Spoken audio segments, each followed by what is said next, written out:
Sometimes, even after we have offered these powerful words, someone will say, well, Abraham, I'm doing pretty good on this and this and this, but I need you to help me get over here. And we say, you're missing the most important part of all of this. You've forgotten the inevitable success that the stream promises.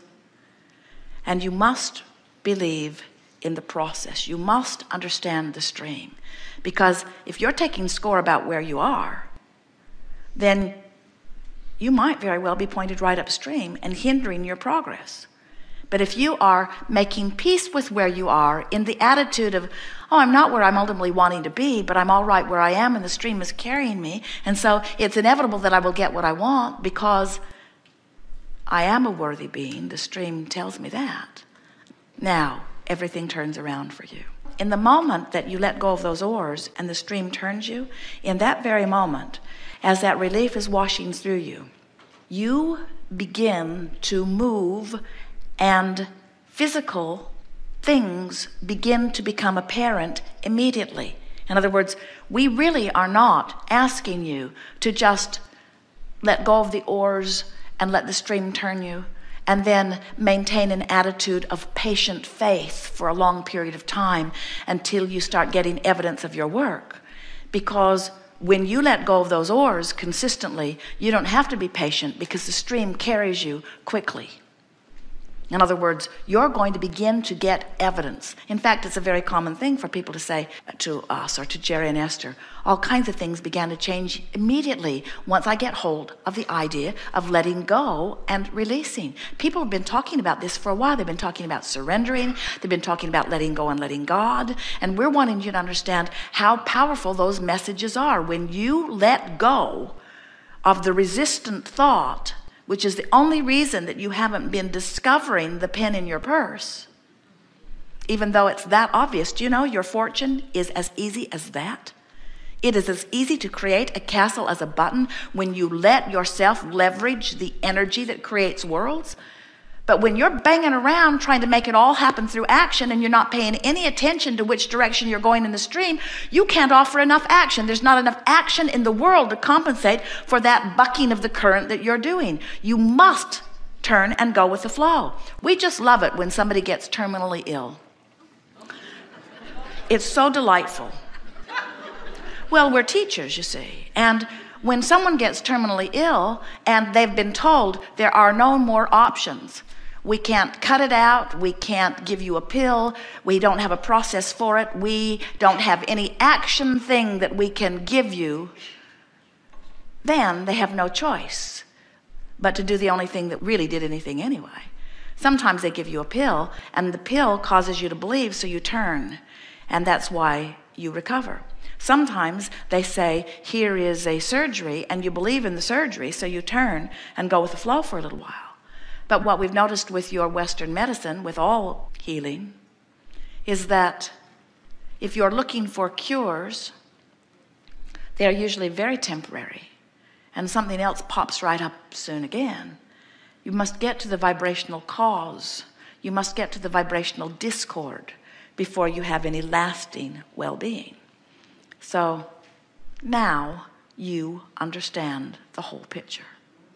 You will never again feel negative emotion without knowing, first, I'm pointed upstream, and nothing that I want is upstream. You will never feel negative emotion again without knowing, hey, this is my guidance letting me know that I'm pointed upstream, and my work now is to see if I can find some way to find a little relief. You will never again be pointed upstream feeling negative emotion and not know that you are moving in opposition to what you really want, and that you're not going with the flow of what you really want, and that if you will just try to release the thought that has caused you to focus so much upstream, that things will begin to get better right away.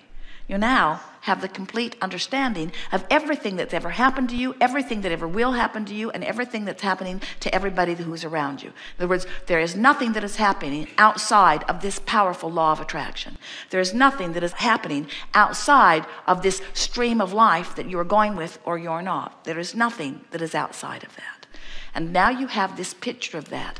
Now, under any and all conditions, you know what to do. So you say, all right, Abraham, you've convinced me. I'm willing to give this a try. So I will listen for that call of source. I will try to go with that flow in the direction of the call of source, because you have sort of kind of convinced me that my inner being is standing there as the culmination of all that I've become, and I want to become a vibrational match to that. So what does the call of source sound like anyway, you say? And we say, well, it depends on where you are in relationship to it. If you're up there in appreciation, the call of source feels like goosebumps and shivers and ecstasy and well-being. But if you are down there in despair, the call of source doesn't sound like all of those bright, fluffy things. The call of source may very well sound like revenge. And many of you would say, well, how can revenge be a step in the right direction? And we say, only you know. Is it relief? Only you know. If you feel relief, and we've never seen anyone who was in despair, which means they feel powerless, who got hold of an idea of revenge. We've never met one who didn't feel better, because in revenge, there's taking some of your power back, you see. Now, if you were frustrated, we would never ask you to reach for the feeling of revenge. That's going in the opposite direction. But from revenge, as you reach for rage, you feel better. And from rage, as you reach for anger, you feel better. And from anger, as you reach for frustration, you feel better.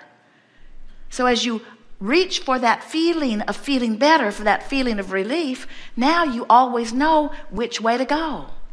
And when you know which way to go, and you turn more deliberately more often, and you develop habits of letting go of those oars more often, before you know it, you're in this attitude of knowing and expecting well-being to be yours.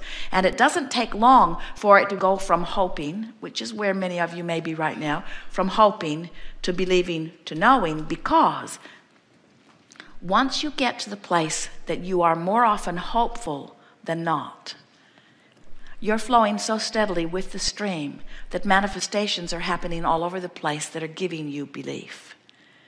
And once you are flowing and believing, hoping, believing, hoping, believing, believing, hoping, hoping, believing, hoping, believing, believing, believing, believing, before you know it, you are knowing. You just know. You know law of attraction. You know the stream. You know the power of your thoughts. And when you know that, you don't freak out when you catch yourself upstream. We want you to talk about the things that feel good. We want you to talk about the things that feel better. But if it doesn't feel good, drop the oars. Don't put it to words. Don't engage in conversation. Let go of the online chat group. In other words, let go of any forum that will give you an ear to your upstream comments. And watch how easy it is to drop the oars. And when you do, watch how quickly the current turns you. And when it does, watch how swiftly you move to the culmination of things you've been wanting. And as you do, feel the utter worthiness of your being. Well, we are done.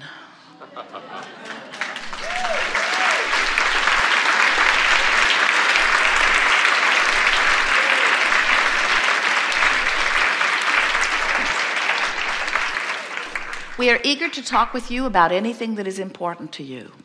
We're pretty good at finding the words that get you turned in the direction of what you want. It's our only value to you. We stand where you have become, and we call you toward it. No subjects off limit. Very nice. This is going to be a very good day. Begin right here. Yes.